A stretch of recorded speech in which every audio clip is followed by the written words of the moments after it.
pattern on the hind legs of the okapi mislead you. They're actually the only known relative of the giraffe family. Yeah, that's right, the giraffe family. A very shy and reclusive animal, the okapi weren't discovered by the Western world till about 1901.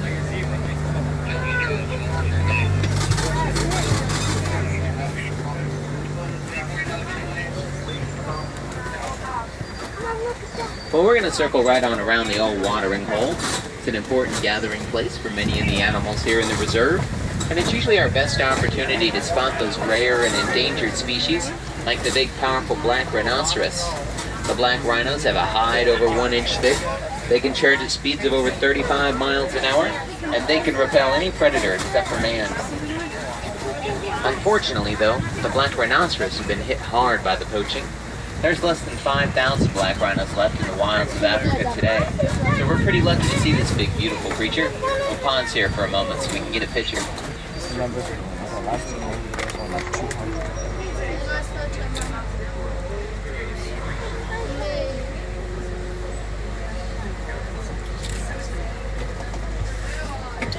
I always feel such a sense of awe and wonder when we've discovered the ghosts of the forest.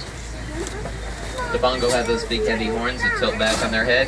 That helps them get through the thick bush and the dense growth quickly and easily. It makes them well suited for this rough African mountain terrain.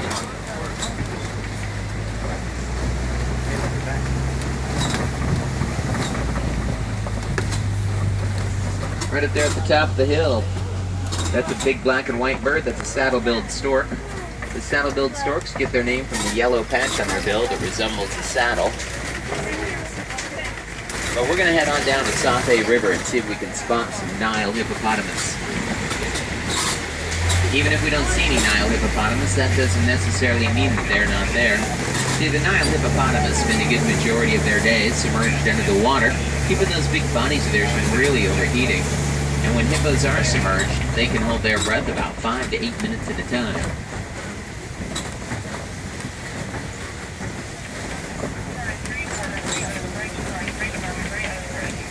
Now, I've heard the baby hippo weighs about 80 pounds, but a fully mature male will tip the scales at over 5,000 pounds.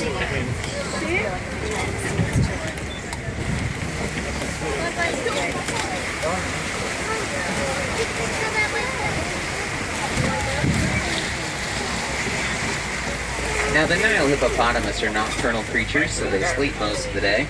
But they'll venture out of the river in the evening times and use those big broad lips of theirs to eat the grass growing along the riverbank's edge. They can eat about 100 pounds of vegetation per night. I know! He's posting! Honestly, that's like a 1 in 10,000 safari shot right there. That rarely happens, I feel like that. The white birds down on the island are pink-backed pelicans. The pink-backed pelicans have feathers on their back to get a pinkish hue to them during mating season.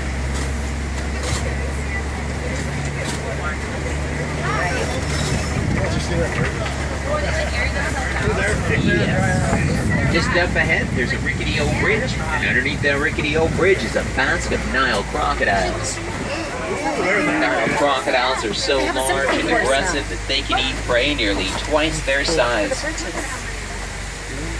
They feast on food like white-bearded wildebeest and zebras. They'll open up their mouths and clamp down shut with a jaw-crushing pressure of 1,200 pounds per square inch. When those big guys grab onto something, boy, I'll tell you what, they can swing that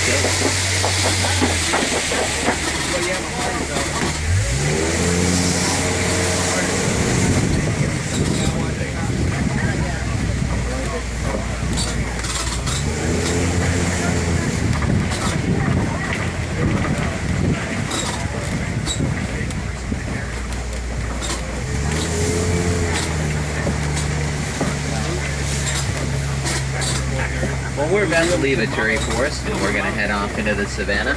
It's a completely different ecosystem with completely different animals. And speaking of completely different, check out this ancient baobab tree. The ancient baobab tree has a nickname. The locals call it the upside down tree because its branches look like roots sticking up into the sky. Well, hold on to your safari hats, my friends, because coming up is the best view in the entire reserve, the savannah.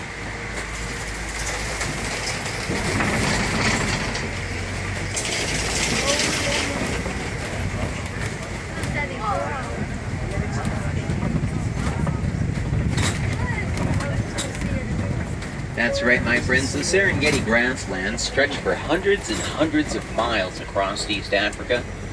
It's the superhighway, if you will, for many millions of migrating animals like white-bearded wildebeest and zebras.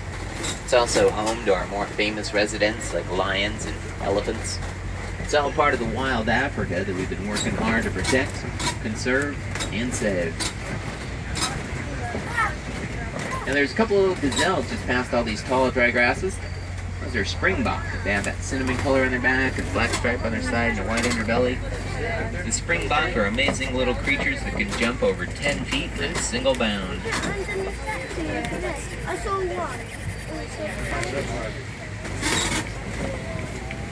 Now the look of the beautiful savanna landscape is pretty much created by the animals that live here. For example, the elephants are like the big bulldozers pushing down these trees because they love to eat that tasty bark and that'll let the grasses spread.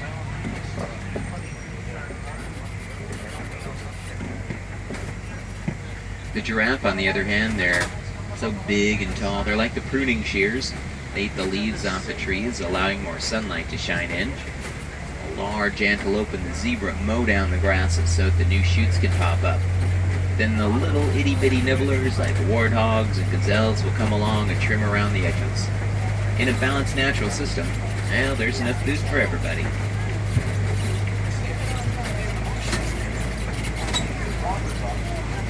Looks like we've discovered a herd of sable antelope. In fact, you might even recognize the sable antelope as the official emblem of the Harambe Wildlife Reserve. Their big horns can grow 50 to 60 inches in length, and they oftentimes use them in displays of courtship and dominance. And just beyond that herd of sable antelope, the two antelope walking with the shaggy gray hair are waterbuck, and there's a male waterbuck laying down. He's got those two short horns there. They excrete an oil that covers their fur and protects them when they dive into the water to avoid predators. Just like their name would suggest, the waterbuck are normally found near aquatic areas. In fact, there's little Lake Desuru now. And you see these big tall cones of earth? Well, those are termite mounds. Termites will mix together dirt and saliva, then it'll bake in the hot sun and get so hard that elephants will use them as scratching posts. They'll rub up and down against them until they wear them down into small mounds like this one in the middle of the grassy clearing there. Once they're worn down like that, the antelope will come by, they'll stand on top of those mounds, and they'll use them as lookout posts to try and spot lions and other predators that might be hiding in the tall grass. And speaking of tall, giraffes are the tallest mammals on the planet. Check out the reticulated giraffe. The reticulated giraffe get their name from the Latin word reticulata, meaning net-like, in reference to the beautiful pattern on their coat. We'll pause here for a moment so we can get a picture of the reticulated giraffe.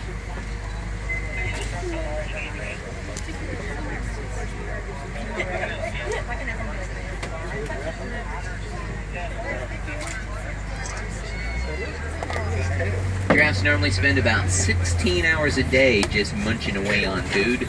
That's how they maintain that 2,500-pound body of theirs.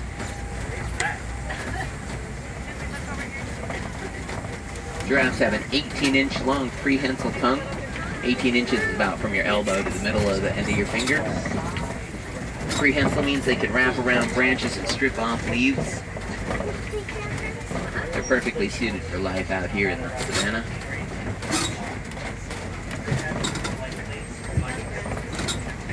Oh, and look right here, some Patterson eland, these large tan antelope. The Patterson eland stand 6 feet tall at the shoulder. They weigh in at over 2,000 pounds, makes them the largest antelopes in Africa. That's a female Patterson eland. You can tell because she doesn't have any horns. Only the males of the species carry horns.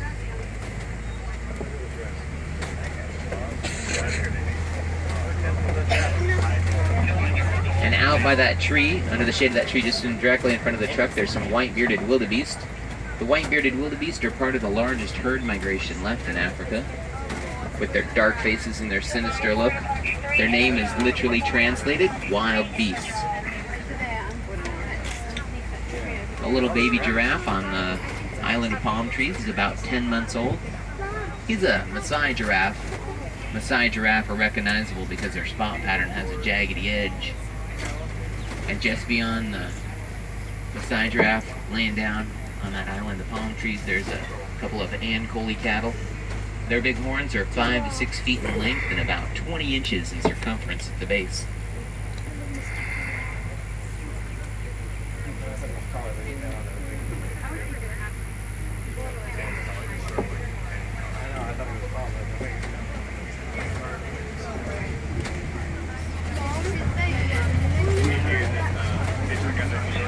I think it's pretty neat how all these animals could live together in harmony in the same area without